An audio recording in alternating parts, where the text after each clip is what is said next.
Everyone আসসালামু আলাইকুম। সবাই কেমন আছেন? আশা করি অনেক ভালো আছেন। আমিও আপনাদের দোয়ায় অনেক ভালো আছি।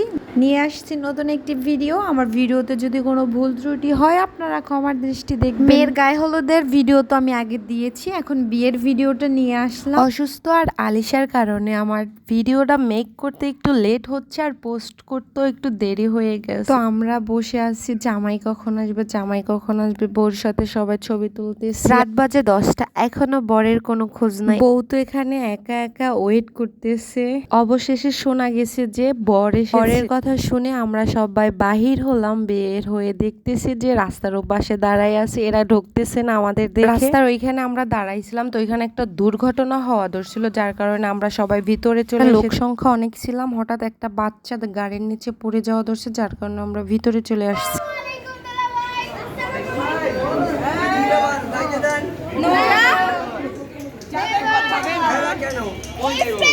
বরযাত্রী তো এসেই স্প্রে মারা শুরু করছে। আমরা চিল্লাইতেছিলাম যে এখন স্প্রে মারলে আপনাদের খবর আছে, কে কার কথা শুনে। এরা তো আমাদের কোনো কথাই শুনতেছে না, এরা এসেই আমাদের স্প্রে মারা শুরু করছে। ভাই এরা বরযাত্রী নাকি ডাকাত পক্ষ আমরা এটাই বুঝতেছি না, মানে এরকম করে এসেই স্প্রে মারা শুরু করছে। তারাও একটু আমাদের আপ্যায়ন করলো। তাদের আপ্যায়নের শেষে আমরা বরকে ফুল দিয়ে বরণ করতেছিলাম, হঠাৎ আবারও স্প্রে মারা শুরু করছে।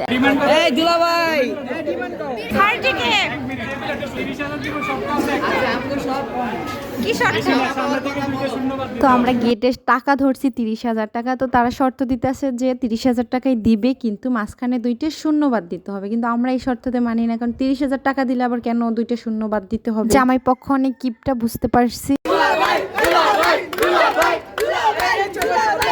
হয়তো চিল্লাইতেছে দুলাভাই করে, কারণ দুলাভাই টাকা বের করবে, টাকা তো দিচ্ছে না। এরা এত কিপটা ভাই, আমাদের একটা টাকাও দিতে চাচ্ছিল না। প্রথম দুলাভাইয়ের বন্ধুগুলো হয়েছে আরো কিপটা, এরা টাকা দিতে চাইছিল না। এক মুঠে কয় টাকা দিছে বলে 30,000 টাকা দিছে। পরে আমরা গুনে দেখি ওখানে মাত্র 1500 টাকা। চিল্লি ঝামেলা করে আমরা কত টাকা যেন উঠাই। যেহেতু বিয়েটা রাত্রে হইতেছিল, অনেক রাত হয়ে গেছে, যার কারণে আমরা বর ছেড়ে দিছি। যা দেখ সমস্যা নেই।